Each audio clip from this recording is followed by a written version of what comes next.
Sometimes some of the best characters at first seem boring.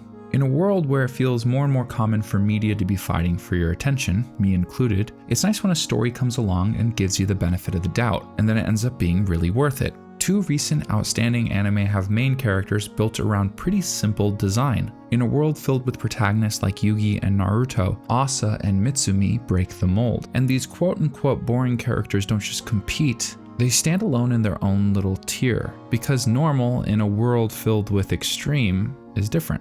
Oh, and it's a major part of what makes their characters, and therefore their stories, so compelling. Welcome to this week's video. My name is Pei, and today we're talking about how some of the best characters seem boring.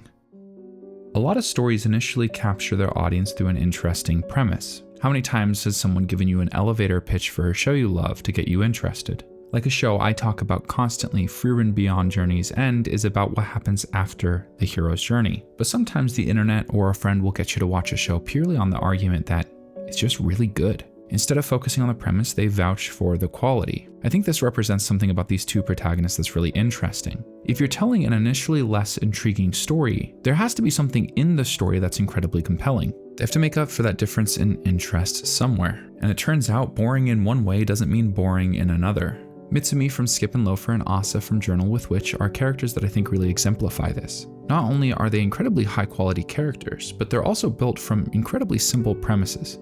They're brown-haired teenage girls living through challenging circumstance. There's beauty in the initial simplicity. They're also competing with thrilling fantasy and fiction. Journal with Witch, which is airing in the current season, is sitting next to super giants like JJK Season 3 and Frieren Season 2. Yet somehow this show is one of the most mentioned in my comment section. Many people have asked me to talk about it, and after catching up, it turns out they were asking for good reason. Now, my version of that comment is plugging Skip and Loafer in my videos. It's a show I really love built around a fantastic character, one that's way better than it seems on paper. And I think Journal with Witch falls into that exact same category in a different way. Now, something that's really interesting with both of these stories is the same things that make the main character special also extend to the stories as a whole. Here, let me start actually using some examples. Journal with Witch is built around a tragedy. A teenage girl loses her parents in a car accident and moves in with her estranged aunt. It's a story that's been done before. The person not ready to be a parent is forced into the position. But if recent media has taught me anything, it's that there's tons of new, interesting ways you can explore classic genre or structure. And sometimes that mostly comes from the execution. I think Journal with Witch is a great example of this. This show feels deeply emotionally intelligent. At first, it seems like they're going to dance around a lot of the conflict that the writing sets up. For example, the aunt in this story is a reclusive personality who struggles to share her space with other people. And the reason she's estranged is because of a deep hatred she harbors towards her now late sister. Often drama like this in similar stories is used when it's convenient, to create an edge but not otherwise disrupt the flow of the story. But Journal with Witch does not ignore or hide from these problems. It's actually part of what makes it so good. While Asa and Makio are both primary characters in the story, I love the way Asa's character kind of takes the lead. Their personalities are starkly different and play off one another in a really interesting way, but it doesn't stop there. There's clear juxtaposition between their temperaments and things like how they're processing their trauma or their age. Normally in these stories, their roles are reversed. Asa is more socially skilled, easygoing, and less melodramatic. She's capable, keeps a clean space, and knows how to cook. Makio, the aunt, has a short social battery, has a tendency towards more extreme emotions and melodrama, and at times is too blunt and underskilled. But she's an adult and has figured out some things involving her own tendencies, and the way they write that is part of what makes it so interesting. By placing traits we commonly associate with characters in different roles while still maintaining certain structures and tendencies, we end up with this really awesome dynamic between Asa and her aunt. But it's not just in the way Asa's character interacts with others. Processing a traumatic experience is very complicated and often plays differently for different people. And the way they explore that with Asa is just fantastic. There's something that feels deeply accurate to her character as a teenage girl. And it all comes in waves that are really palatable. Because ultimately, I think she's an incredibly easy character to root for and like. There's this thing that Brandon Sanderson, an author and educator, talks about when it comes to magic that I think beautifully applies to this situation. He argues to go deeper, not wider, to get more from what you have rather than introducing more. And that's what these quote-unquote boring main characters seem to embody. That depth from characters and stories comes from how they're explored and executed, leading to another great example of a boring main character being the best. Mitsumi from Skip and Loafer.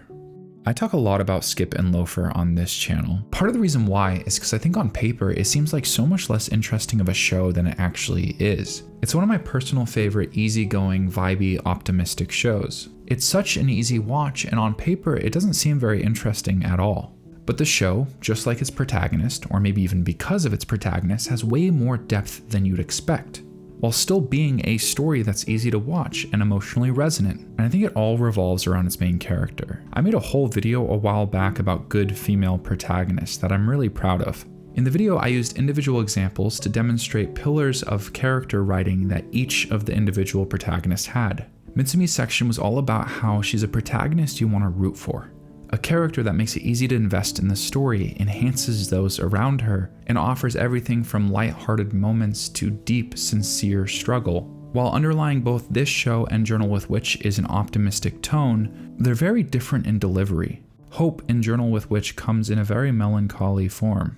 Skip and Loafer is bright and warm. Both shows are completely unafraid to express wide ranges of emotion, from calling your friend on the verge of tears to feeling bliss and weightless, like a hot air balloon lifted by the warmth of a shared experience with someone you care about.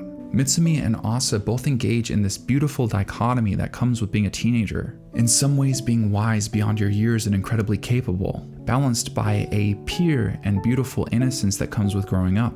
In a medium like anime, where protagonists constantly stand up to life-threatening stakes, somehow I'm just as engaged in the story of a 15-year-old girl figuring out what to do next. And that extends beyond the characters. It represents what I love about these two shows. True depth can be found through great writing in almost any premise. And I hope others can find the same appeal I did, watch these shows and be hit the same way. Because when I'm talking about these characters being boring, it's primarily coming from my own experience. It took me a while, with my coverage of Season 2 of Frieren and all the great shows releasing, to actually check out Journal with Witch, despite how much people asked me to talk about it.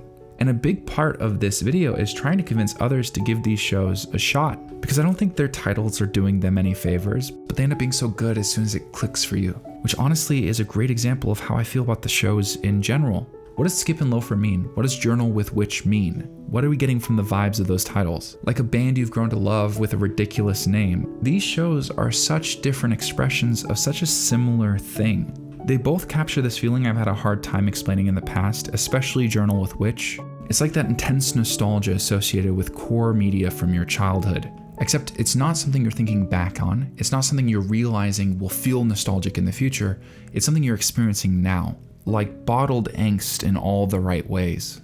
It's that feeling, and I hope people don't miss it. It's important to acknowledge that boredom's a very subjective emotion. I'm sure these stories and characters appeal a lot to certain people. Maybe teenagers or young women that feel like their stories are being underrepresented in this medium. These characters aren't objectively boring. I do think though that compared to their counterparts, they're a lot less flashy. Anime's gotten so competitive, we've seen tons of different shows relying heavily on gimmicks to try to get audiences engaged. And that's not necessarily a bad thing, but it is really cool to see shows like these come along and be carried by quality, to spread and gain popularity through word of mouth. And I think it represents something really beautiful about anime and manga in general. We're getting such a wide range and diversity of quality stories, some that lend themselves to the benefits of the medium, and others that are just good anyways. So maybe you'll give these two shows a chance. And for a pretty decent amount of people, they just won't be the right fit. For some, the stories and protagonist will feel boring, but I think most will be surprised at just how much these shows offer. Thank you for watching. I'll see y'all next week.